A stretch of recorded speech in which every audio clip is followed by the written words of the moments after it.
Latest news updates కోసం ఇప్పుడే download చేసుకోండి media effects app. Welcome to media effects. Guntur కారం తర్వాత సైలెంట్ అయిపోయింది heroine Sreeleela. Back to back సినిమాలతో టాలీవుడ్ ఇండస్ట్రీని సందడి చేసిన ఈ ముద్దుగుమ్మ ఇప్పుడు ఒక్క సినిమా కూడా అనౌన్స్ చేయడం లేదు. కానీ సోషల్ మీడియాలో చాలా యాక్టివ్ గా ఉంటుంది. తాజాగా శ్రీలీల షేర్ చేసిన ఫొటోస్ వైరల్ అవుతున్నాయి. అందులో సీతారామం డైరెక్టర్ అను రాఘవపూడి దర్శకత్వంలో ఈ బ్యూటీ నటించినట్టుగా తెలుస్తుంది.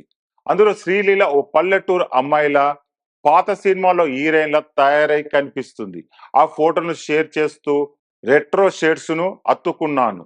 ఒక నటిగా డిఫరెంట్ లుక్స్ ట్రై చేయడం ఆనందంగా ఉంటుంది. ఈ లుక్స్ తో నేను చాలా కొత్తగా కనిపించాను. ఇది ఒక యాడ్ షూటింగ్ కోసం మాత్రమే. అను రాఘపూడి గారికి నన్ను ఇలా చూపించినందుకు థ్యాంక్ యూ అంటూ రాసుకొచ్చింది. దీంతో శ్రీలీల రెట్రో ఫొటోస్ వైరల్ అవుతున్నాయి. మరి ఆ యాడ్ ఏంటో మాత్రం తెలియాల్సి ఉంది. ధమాకా సినిమాతో బ్లాక్ బస్టర్ హిట్ కొట్టిన శ్రీలీలకు వరుస ఆఫర్స్ వచ్చాయి. కానీ అందులో పలు చిత్రాలు బాక్స్ ఫీస్ వద్ద బెడిసి కొట్టాయి. దీంతో ఇప్పుడు నెక్స్ట్ ప్రాజెక్ట్ కోసం జాగ్రత్తలు తీసుకుంటుంది. అటు ఎంబీబీఎస్ చదువు పూర్తి చేసే పనిలో ఉందని, అందుకే సినిమాల వేగాన్ని తగ్గించిందని తెలుస్తుంది. ఓవైపు చదువుకుంటూనే మరోవైపు సినిమా కథలను వింటుందని, త్వరలో తన కొత్త ప్రాజెక్ట్ అనౌన్స్ చేయనున్నదని టాక్ వినిపిస్తుంది.